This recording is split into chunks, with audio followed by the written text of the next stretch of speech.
하나님 말씀 나누겠습니다. 하나님 말씀 누가복음 1장 26절에서 38절 말씀입니다.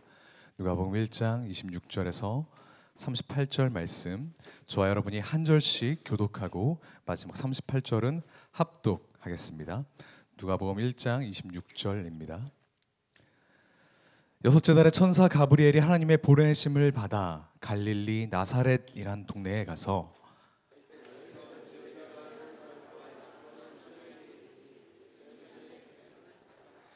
그에게 들어가 이르되 은혜를 받은 자여 평안할지어다 주께서 너와 함께 하시도다 하니,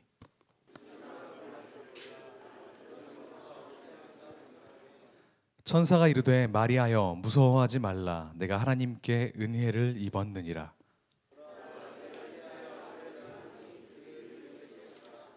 그가 큰 자가 되고 지극히 높으신 이의 아들이라 일컬어질 것이요 주 하나님께서 그 조상 다윗의 왕위를 그에게 주시리니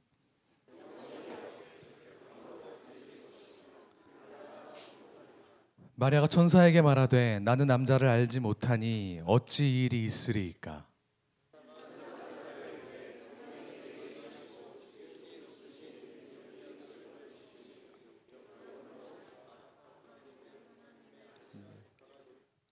보라 내 친족 엘리사벳도 늙어서 아들을 배었느니라. 본래 임신하지 못한다고 알려진 이가 이미 6달이 되었나니. 함께 읽겠습니다. 마리아가 이르되 주의 여종이오니 말씀대로 내게 이루어지이다 하매 천사가 떠나가니라. 아멘. 오늘은 하나님 나라의 티저 예고편이라는 제목으로 말씀 나누겠습니다. 우선 이렇게 추운 날씨 가운데 하나님 예배하기 위해 또 특별히 지금 시험 기간 아닙니까? 시험 기간임에도 불구하고 이 자리에 나온 정말로 귀한 지체들 주님의 이름으로 사랑하고 축복합니다. 하나님께서 물론 좋은 성적도 주실 것이지만 오늘 이 예배 자리 가운데 성적보다 더 귀한 것을 허락해 주실 줄 믿습니다. 아멘. 네, 아멘 소리가. 네. 오늘 제목은 하나님 나라의 티저 예고편입니다. 사진 하나 띄워주시겠습니까? 네, 잘 안 보이네요. 최대한 눈을 크게 한번 떠서 봐주십시오. 이 사진은 내년 1월에 개봉하는 한 영화 시리즈의 티저 예고편을 캡처한 사진입니다. 지난 한 10월 20일경에 유튜브에 올라왔고 지금까지 한 3,400만 회 정도 조회가 된 것 같습니다. 무슨 영화인지 아시겠습니까? 네, 한국에서는 그닥 인기 있는 영화가 아니어서 아마 모르실 가능성이 높은데요. 만약에 이 사진을 보고 이것만 보고 무슨 영화인지 어떻게 알아? 라는 생각이 드셨다면 지극히 정상입니다. 티저 예고편이란 사실 그런 거죠. 아무 의미 없어 보이는 이미지를 그냥 초단위로 나열한 후에 그 영화의 중요한 복선, 분위기, 주제 같은 것들을 은근슬쩍 보여줘서 기대감을 자극하는 것이 원래 목적이기 때문에 그렇습니다. 아직까지 무슨 영화인지 고민하시는 분 없길 바랍니다. 네, 이제 안 보셔도 됩니다. 그래서 같은 영화의 예고편 티저를 봤을 때 아무 관심이 없는 사람은 이런 영화가 있구나, 곧 나오겠구나 정도로만 이해하지만 그 영화의 팬 혹은 덕후, 요즘 말로는 찐이라고 하죠. 그런 분들은 이 영화의 이 장면이 의미하는 바가 프레임 단위로 무엇인지를 분석하고 생각하고 그것들을 기대하는 모습을 볼 수가 있습니다. 오늘 본문 마리아가 가브리엘을 만난 이 누가복음 26절에서 38절의 말씀은 일종의 티저 예고편입니다. 복음서 전체를 통해 드러날 예수 그리스도의 역사, 하나님 나라라는 것에 대해서 명확하게 이것이다 라고 말해주고 있지는 않지만 이러이러한 분위기로 진행될 거야 라고 은근슬쩍 느낄 수 있도록 알려주는 그런 예고편인 셈이죠.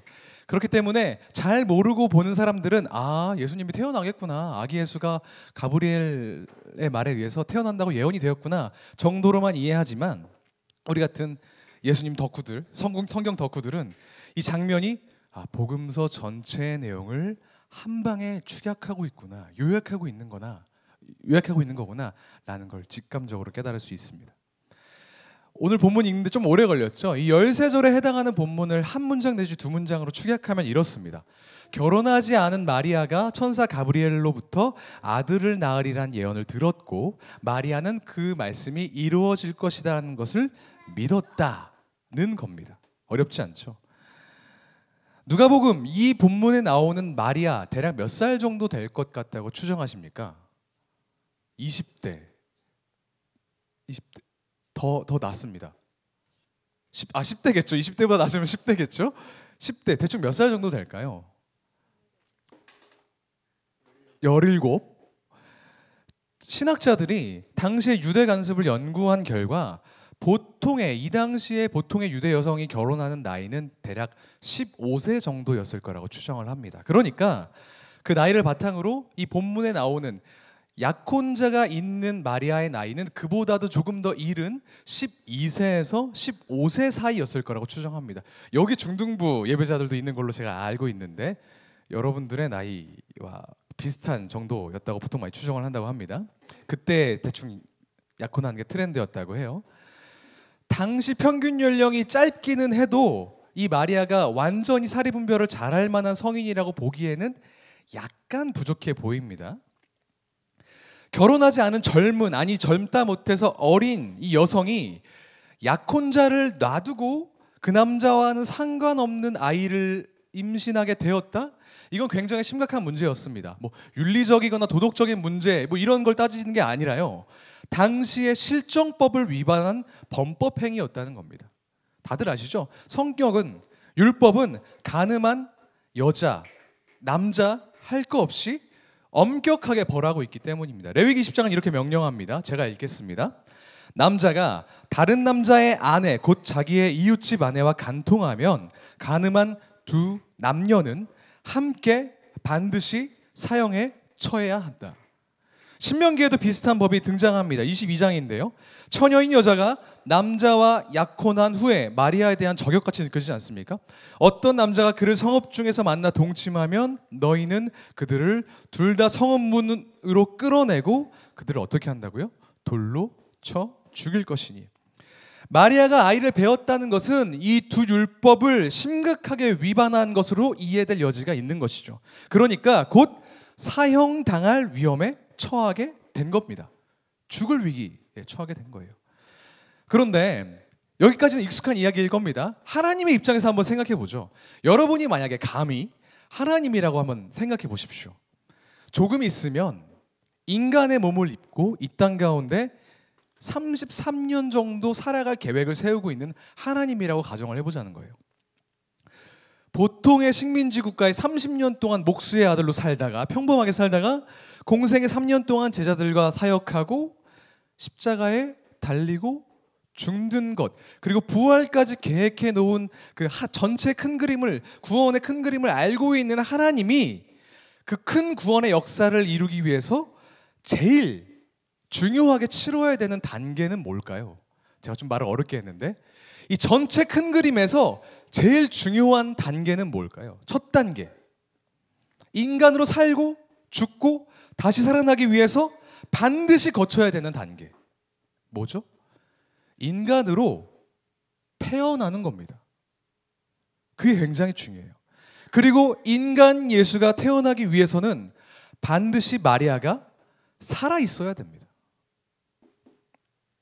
그 맥락에서 보면 동정녀의 몸에서 예수님이 태어나는 방법을 취한 건 리스크가 굉장히 큽니다. 여차하면 마리아가 사형당할 수도 있으니까요. 차라리 평범하고 일반적인 가정 가운데 태어나면 어머니가 사형당할 걱정을 하지 않아도 되는 것이고 상대적으로 안전하게 인간으로 태어날 수 있는 것 아니겠습니까? 물론 그런 가정에서 태어나면 어떻게 하나님의 아들임을 증명하겠습니까? 이렇게 반문을 하실 수도 있겠어요. 그런데 성령으로 잉태되어서 동정녀에게 태어난 것이 명확한 예수님조차 누가복음 4장에 보니까 주변 사람들에게는 아니 이 사람 요셉의 아들 아니냐? 라는 평가를 들었다고 해요. 그러니까 예수님이 성령으로 잉태되었다는 사실은 실제 그 당시의 사람들에게 별로 알려져 있는 사건이 아니었다는 거예요. 그냥 요셉의 아들로 알려져 있다는 겁니다. 다른 본문을 보니까 요셉이 그걸 숨겼잖아요. 무엇보다 예수님이 메시아로 확증된 것, 단순히 인간이 아니라 하나님이심이 확증된 것은 처녀의 몸에서 태어난 것 때문이 아니라 죽으시고 부활하셨기 때문에, 사망 권세를 이기시고 부활하셨기 때문이지 않습니까? 그러면 하나님은 왜 굳이 번거롭고 위험한 방식으로 남자를 알지 못하는 여인의 몸에서 태어나셨을까요? 한번 생각해 보셨으면 좋겠습니다. 답을 구하는 건 아닙니다. 생각해 보셨으면 좋겠어요. 왜 그럴까? 두 가지 이유가 있습니다. 첫 번째는 여러분께서 잘 아시다시피 그것 자체, 그 사건 자체가 구약 성경에 나오는 예언을 성취하는 것이기 때문에 그렇습니다. 오늘 본문 31절을 보니까요, 보라, 네가 잉태하여 아들을 낳으리니 그 이름을 예수라 하라 라고 하나님께서 가브리엘을 통해서 명령하시는 장면이 나옵니다. 마태복음에는 같은 본문이 조금 다르게 나오는데요, 마태복음 1장 23절 함께 같이 한번 읽어볼까요? 시작.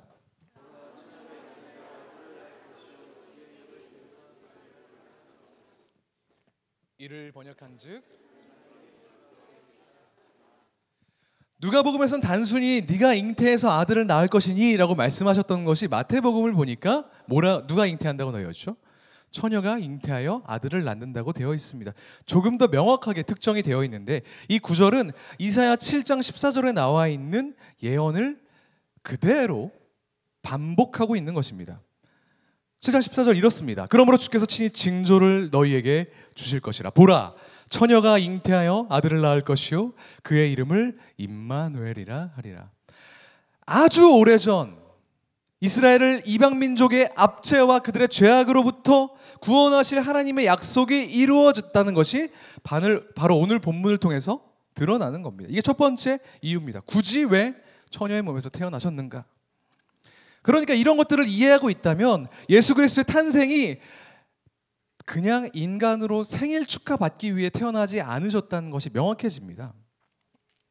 우리는 예수님의 탄생을 아주 오래전부터 이스라엘을, 우리를 구원하기 위한 하나님의 약속의 연장선상임을 이해해야 합니다. 이것 없이는 생일 케이크에 아무리 초를 많이 꽂아도 의미가 없는 것입니다. 두 번째, 하나님은 왜 또 굳이 번거롭고 위험한 방식으로 처녀의 몸에서 예수님을 태어나게 하셨을까? 두 번째 이유, 사실 이 부분이 중요합니다. 두 번째 이유는 마리아의 반응과 관계가 있습니다. 아까 제가 서두에 이야기했다시피 마리아가 들었던 너는 곧 아이를 베게 될 거야, 이 소리는 넌 곧 사형당할 위협을 받게 될 거야 라는 소리와 원칙상 똑같습니다. 그런데 마리아의 반응을 한번 보십시오. 굉장히 이상합니다. 복음서를 읽는 독자들이 의아하게 여기지 않는 게 이상할 정도입니다. 우리야 매 크리스마스 때마다 이 구절을 보니까 새로울 것도 없이 그냥 마리아가 순종했구나 정도로 이해하죠. 하지만 처음 구절, 기억을 더듬어서 처음 이 구절을 읽었을 때, 처음 이 구절을 가지고 하는 설교를 들었을 때를 어려우시겠지만 한번 생각해 보십시오. 꽤 충격적인 사건 아닙니까? 그런데 마리아의 반응은 너무 태연합니다. 29절 한번 볼까요? 처녀가 그 말을 듣고 놀라 어찌 이런 인사가 어찌함인가, 천사가 앞에 나타나는데 그냥 이거 뭐지? 이렇게 반응했다는 거예요. 34절을 보니까 아들을 낳을 것이다, 너 아직 남자를 알지 못하지만 아들을 낳을 것이다 이렇게 얘기하니까 마리아가 천사에게 말하되 나는 남자를 알지 못하니 어찌 이 일이 있으리까?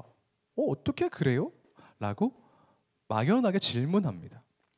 또 38절을 보니까 말씀대로 내게 이루어지다 하면서 그 상황을 굉장히 순종적으로 받아들이고 있는 것을 볼 수가 있습니다. 그러니까 들어서 놀라기는 했지만 곧 순종했다는 겁니다. 너 곧 죽을 거야, 좀 있으면 돌에 맞아 죽을지도 몰라 라는 소리를 들었는데 너무 덤덤한 반응이지 않습니까?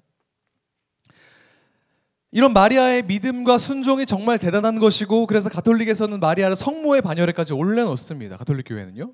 심지어는 마리아는 죄가 없이 예수님을 배웠다고까지 교리를 만들어내기도 했습니다. 그리고 승천했다고까지 이야기합니다. 그런데 정말 그런가요? 성경적으로 근거가 있는 이야기입니까? 전혀 그렇지 않죠. 이해는 됩니다. 이 상황에서 막 불안해하거나 도망치고 싶어해야 하거나 12살, 15살짜리 소녀가요.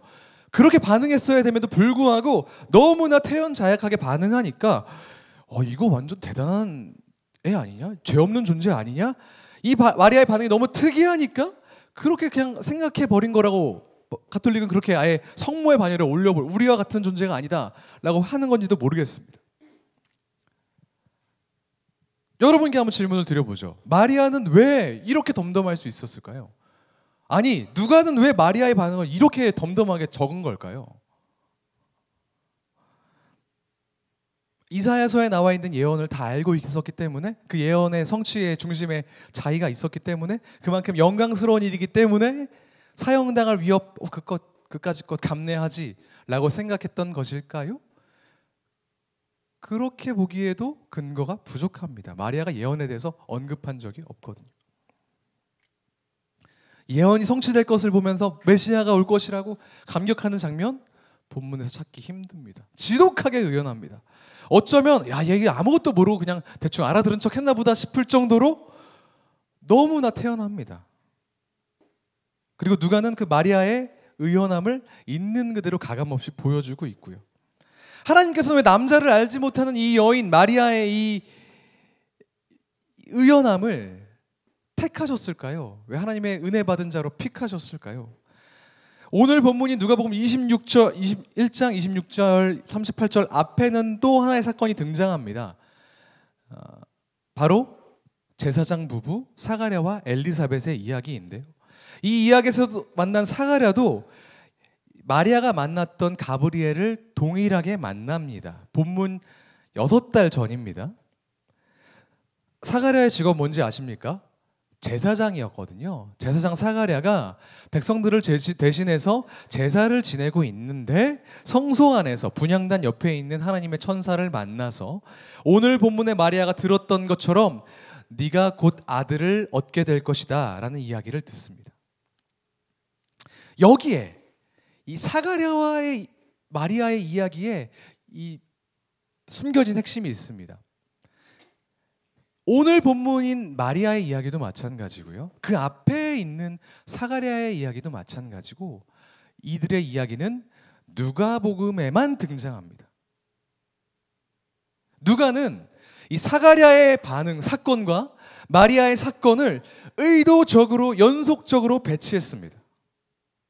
그리고 그 연속된 이야기들 속에서 누가가 그리고자 하는, 누가를 통해서 하나님이 말씀하시고자 하는 중요한 주제가 마치 티저 예고편처럼 슬쩍 나오는 겁니다. 그리고 전 이 연속적인 이야기 가운데 하나님의 설계, 하나님 나라의 가장 중요한 원리가 담겨져 있다고 믿습니다. 그게 뭐냐면 사가랴는 어떤 사람이었냐면요, 레이지파였습니다. 레이지파가 어떤 사람들인지 아시죠?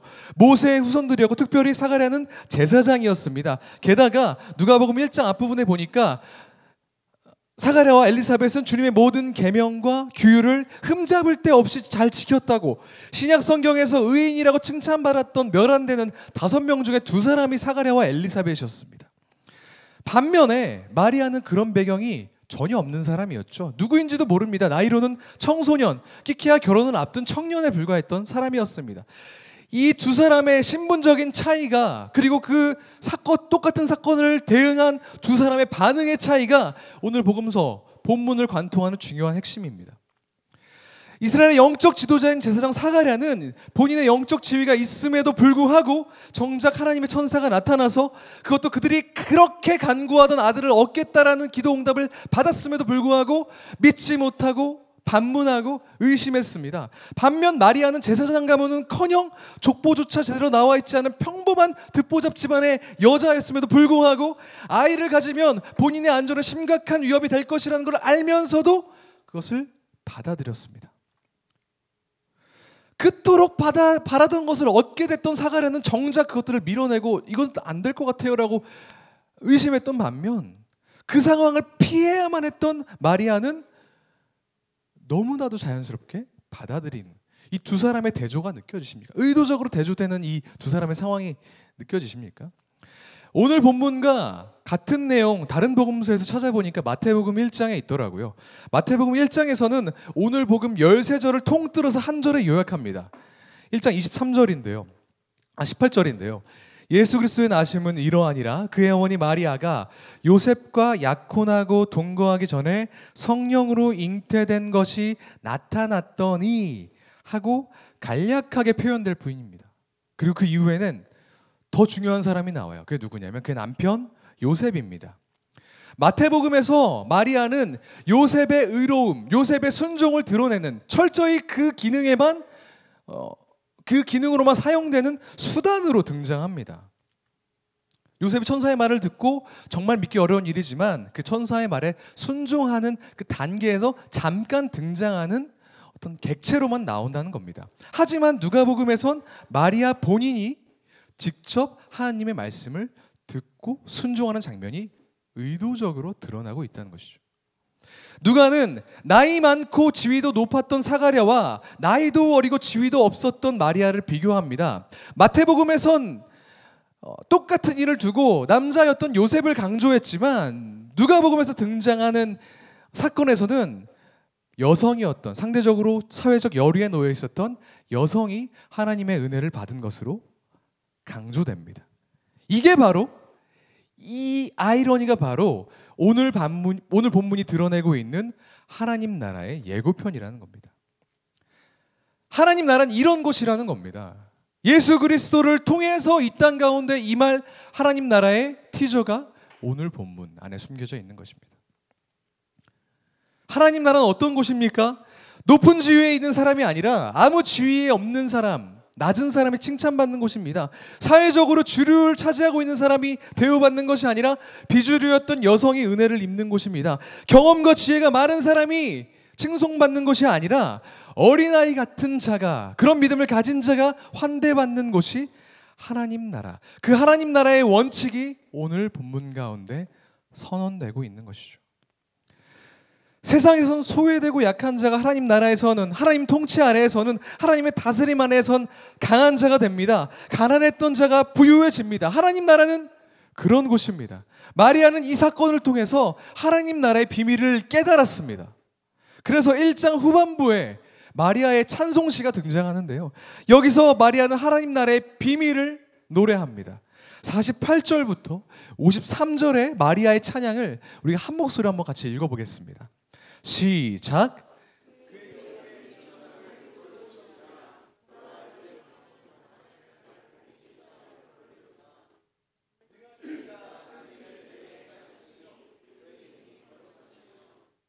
은하심이 두려워하는 자에게 대대로 이르는도다. 그의 팔로 힘을 보이사 마음의 생각이 교만한 자를 흩으셨고 권세 있는 자를 그 위에서 내리치셨으며 비천한 자를 높이셨고 줄이는 자를 좋은 것으로 배불리셨으며 부자는 빈손으로 내보내셨도다. 하나님 나라에선 비천한 여종이 만세토록 행복한 사람이다 라는 이야기를 들을 것입니다. 하나님 나라에선 마음이 교만했던 사람들이 흩뿌려지고 권세 있는 자들은 그 자리에서 쫓겨날 것입니다. 하나님 나라에선 비천한 자들이, 굶주렸던 자들이 배불러질 것이고 높여질 것이라는 겁니다. 그 하나님의 나라가 예수 그리스도의 임재로 우리 가운데 임했는 줄 믿으시기 바랍니다.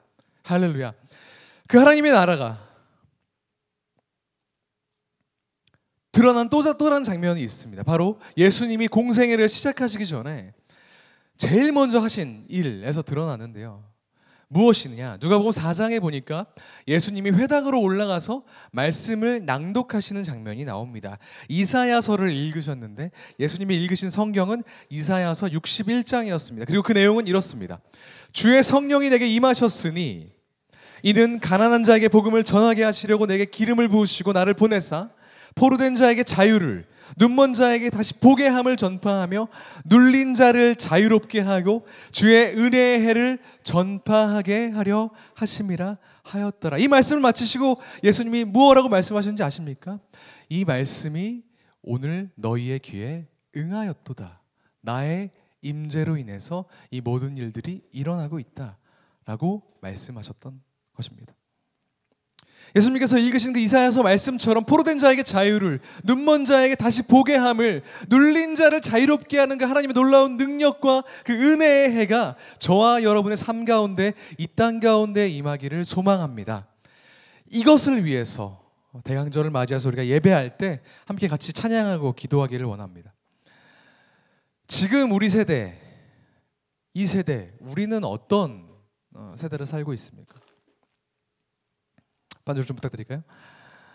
한국 역사상 최초로 부모 세대보다 못 살 것이 명확해진 자녀 세대.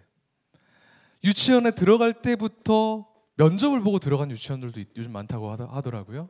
유치원에 들어갈 때부터 경쟁 속에 살다가 대학교 들어갈 때도 치열하게 경쟁하고, 졸업하면 좀 끝날 줄 알았더니 취직 속에 취직하고도 또 계속되는 경쟁 가운데, 매번의 시험과 매번의 관문에 처해 있는 이 세대 가운데, 그리고 또한 그 가운데 그 어느 때보다 악한 죄악의 유혹 가운데 노출되어 있다고 여겨지는 이 세대 가운데, 그 세대 가운데 하나님의 임재를 우리가 바라고 기다렸으면 좋겠습니다. 그리고 그 나라의 원리, 약한 자가 더 이상 약하지 않고 모자란 자가 더 이상 모자라다고 이야기하지 않는 그 하나님의 허락하신 그 하나님 나라에 대한 소망, 저 여러분 마음 가운데 그것이 충만했으면 좋겠습니다. 하루하루 살아가는 인생 가운데 우리는 때때로 이겨낼 수 없는 어려움을 겪고, 그래서 두려움에 무릎이 벌벌 떨리는 순간들을 마주합니다. 내일은 어떻게 하지? 취직 안 되면 어떻게 하지? 고민하는, 내가 가진 것이 보잘것없어서 내 인생이 풀리지 않아서 괴로워하는 그런 하나님의 백성들 가운데 누가복음 12장에서 예수님은 이렇게 말씀하십니다.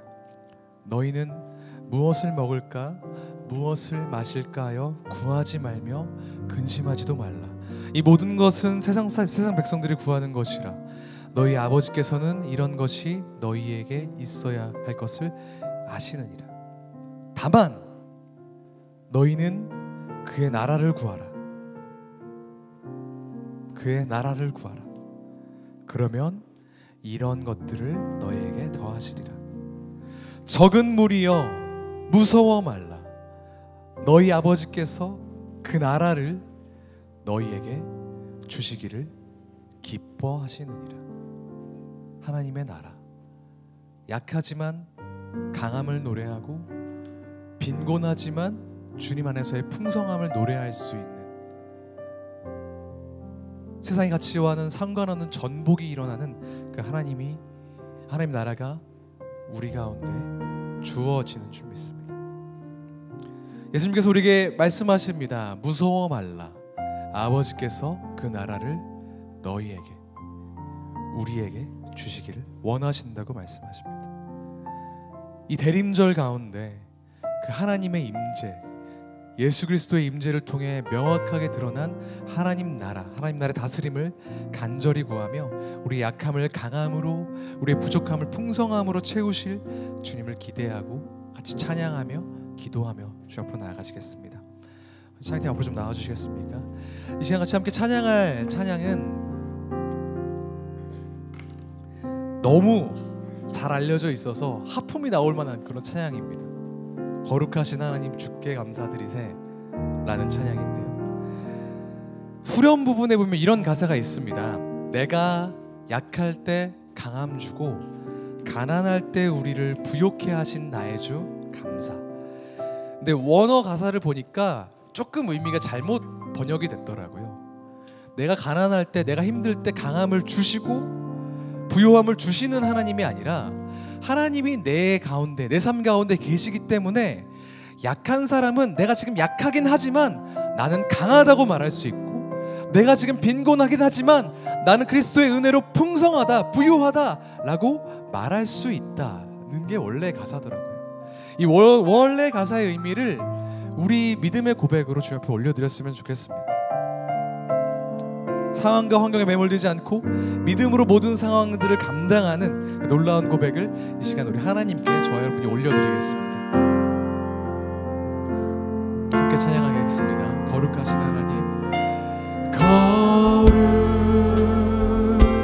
거룩하신 하나님, 주께 감사드리세.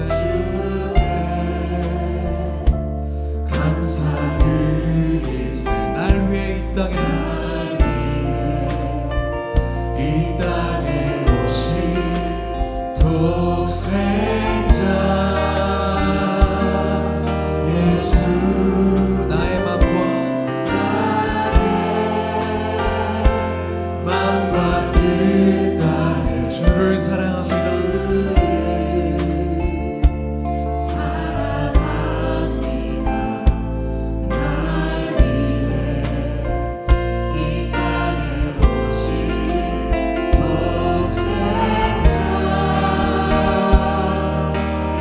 내가 약할 때 강함 주고, 내가 약할 때 강함 주고, 내가 약할지라도 우리는 강함을 선포할 수 있습니다. 내가 비록 가난하다 할지라도 주님 안에서 부유한 자입니다. 나의 주 감사. 내가 약할 때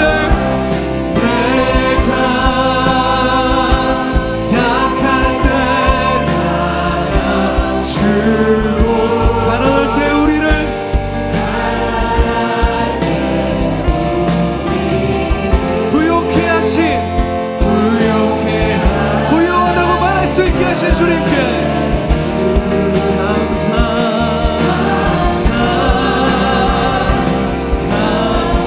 다시 한번 주님 앞에 찬양하며 나가시겠습니다. 거룩하신 하나님,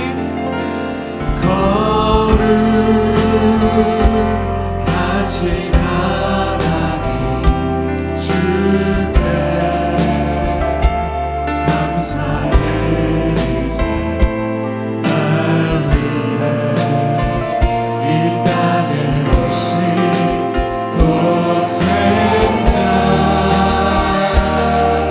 예수, 나의 맘과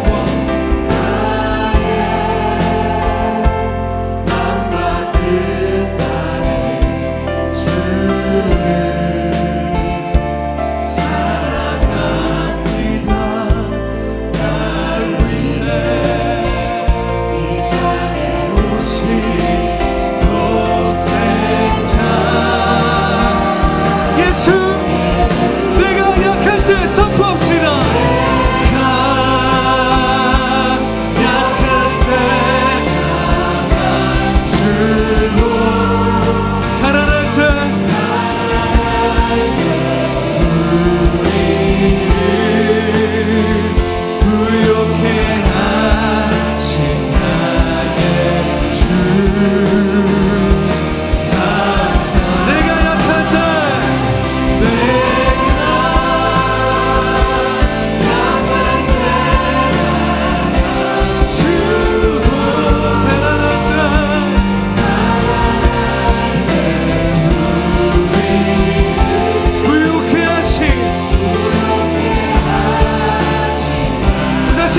주 앞에 고백하며 나가겠습니다. 내가 약할 때 강함 주고, 내가 약할 때 강함 주고, 가난할 때 우리를 부욕해 하신, 우리를 부욕해 하신 나의 주. 다시 한번 주 앞에 고백하겠습니다. 내가 약할 때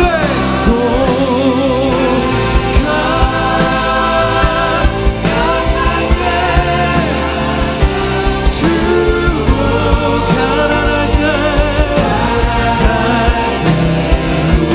우리 할렐루야 하신 나의 주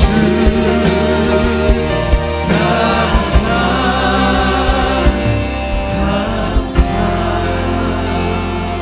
이 시간 함께 우리 눈을 감고 우리 마음의 문을 열어 주 앞에 기도하며 나가시겠습니다. 하나님, 내 삶을 돌아보면 어려운 일들이, 두려운 일들이 너무나도 많이 있습니다. 반복되는 실패와 어려움들, 그리고 가보지 않은 길에 대한 무서움들이 내 안에 있습니다. 새로운 문제가 다가오는 것들이 너무나 두렵습니다. 하지만 하나님께서 내 삶을 다스리시면, 내 삶 가운데 임재하시면 더 이상 나는 약하지 않고 부족하지 않음을 고백할 수 있는 줄 믿습니다. 하나님, 내 삶 가운데 찾아오셔서 연약한 자를 들어쓰시며 약한 자의 방패와 위로가 되시는 그 하나님을 경험할 수 있도록 도와주시고, 상황과 환경에 매몰되지 않고 갇히지 않고 날마다 내 삶의 주인 되신 하나님을 찬양하는 삶을 살 수 있도록 주님 나를 인도해 주십시오. 하나님, 내게 능력을 주십시오. 세상 가운데 주님의 자녀로 살아갈 때 실패와 어려움을 두려워하지 않고 담대하게 전진할 수 있는 믿음의 사람 될 수 있도록 주여 함께하여 주시옵소서. 이렇게 주 앞에 간구하며 주여 한번 부르짖고 기도하며 나가시겠습니다. 함께 기도하겠습니다. 주여, 주여, 주여.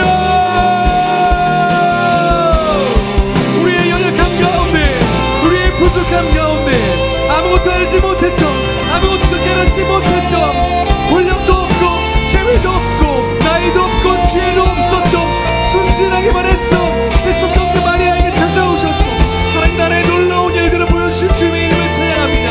하나님의 그 모든 순간 가운데에서 하나님께서 이끄시는 은혜, 하나님께서 인도하시는 놀라우신 은혜가 우리 삶 가운데 임하길 소망합니다. 주님, 우리는 약하지만 부족하지만 궁핍하고 빈곤하지만 주님과 함께하면 우리가 강하다고 얘기할 수 있고, 주님과 함께하면 우리가 지혜롭다고 얘기할 수 있고, 주님과 함께하면 그 모든 것들을 이길 수 있음을 고백하는 이 놀라운 믿음의 고백들이 주님 앞에 예배하고 주 앞에 원치를 내지만은 주 앞에 무릎 꿇고 기도하는 모든 주님의 사랑 가운데 임하기를 소망합니다. 이 약한 세상 가운데, 이 열패감이 가득한 세상 가운데 늘어진 삶과의 싸움에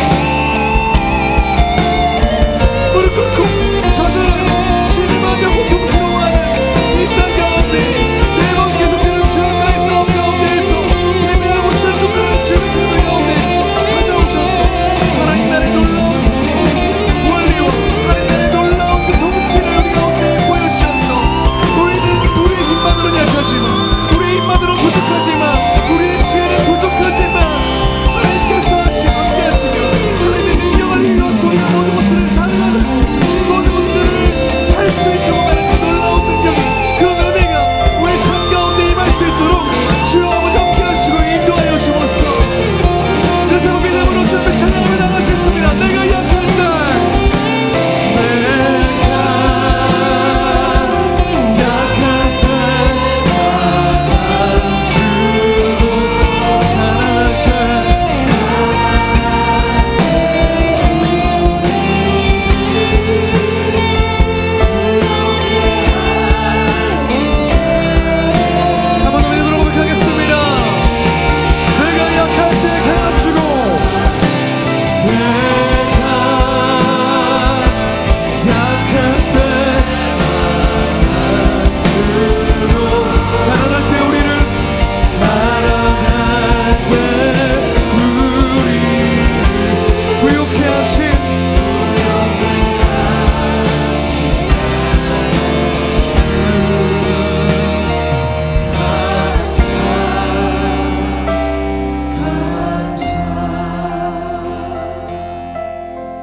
우리 한 번 더 같이 주님 앞에 기도할 때 우리의 모든 상황을 하나님께 맡겨드리십시다.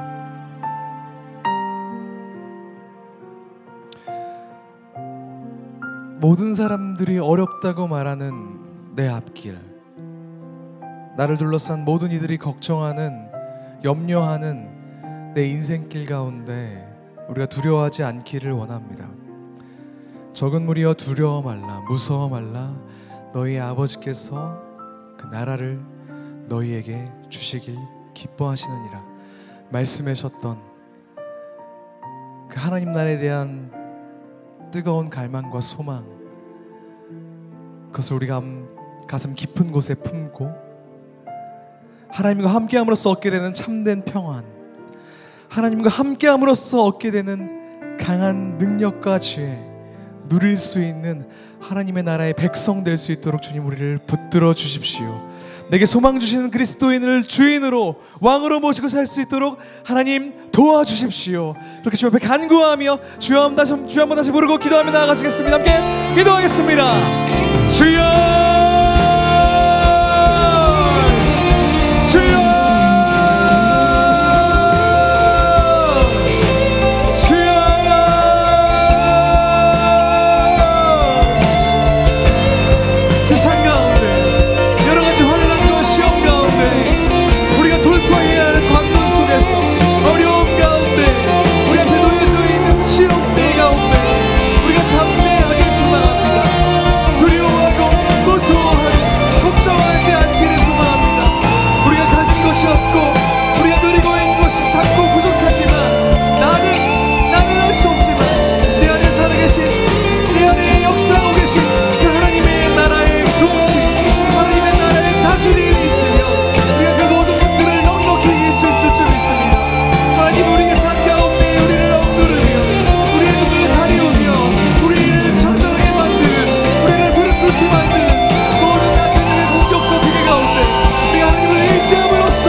하나님, 이 밤에 우리가 하나님을 예배합니다.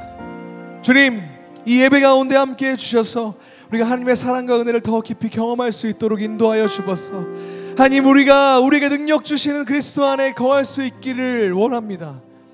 우리의 힘만으로는 견디고 버티기 어려운 이 힘든 인생의 어려움 가운데 약한 자에게 강함을, 어리석은 자에게는 지혜를, 부족한 자에게는 풍성함을 허락하시는 하나님의 은혜를 충만히 허락하여 주시옵소서. 주님께서 우리 가운데 계시기 때문에 우리는 무명하나 유명한 자며, 주님께서 계시기 때문에 우리는 죽음 가운데에서도 생명을 가졌고, 주님께서 우리 가운데 계시기 때문에 근심한 만한 상황이지만 기뻐할 수 있는 그리스도의 삶을 살 수 있음을 고백합니다. 주님의 강림을 기다리는 대림절을 맞이하여서 낭만적으로 우리 감정을 폭발시키는데 그치지 않고 진짜 우리 삶 가운데 찾아오시는, 소망 없어 희망 없어 괴로워하고 있는 우리 삶 가운데 찾아오시는 진짜 하나님을 깊이 경험하며 묵상하는 시간 될 수 있도록 우리 삶 가운데 역사하여 주시옵소서. 언제나처럼 하나님을 예배하기 나온 주님의 자를 축복하여 주셔서 늘 그랬듯이 하나님께서 주시는 기쁨 누릴 수 있도록 도와주시고, 아무에게나 말할 수 없는 죄악의 문제로 나온 지체들 주님 앞에 눈물로 회개할 때 죄사함 받는 은혜를 허락하여 주시며, 간구의 기도 제목 가지고 나온 주님의 자녀들 축복하여 주셔서 그 기도에 응답되는 역사가 오늘 이 자리 가운데 임하도록 함께하여 주옵소서. 우리와 함께 하셨고 함께 계시며 영원히 함께 하실 주님께 우리 모든 사랑과 찬양과 영광과 존귀를 올려드리며 살아계신 예수 그리스도 이름으로 기도합니다. 아멘.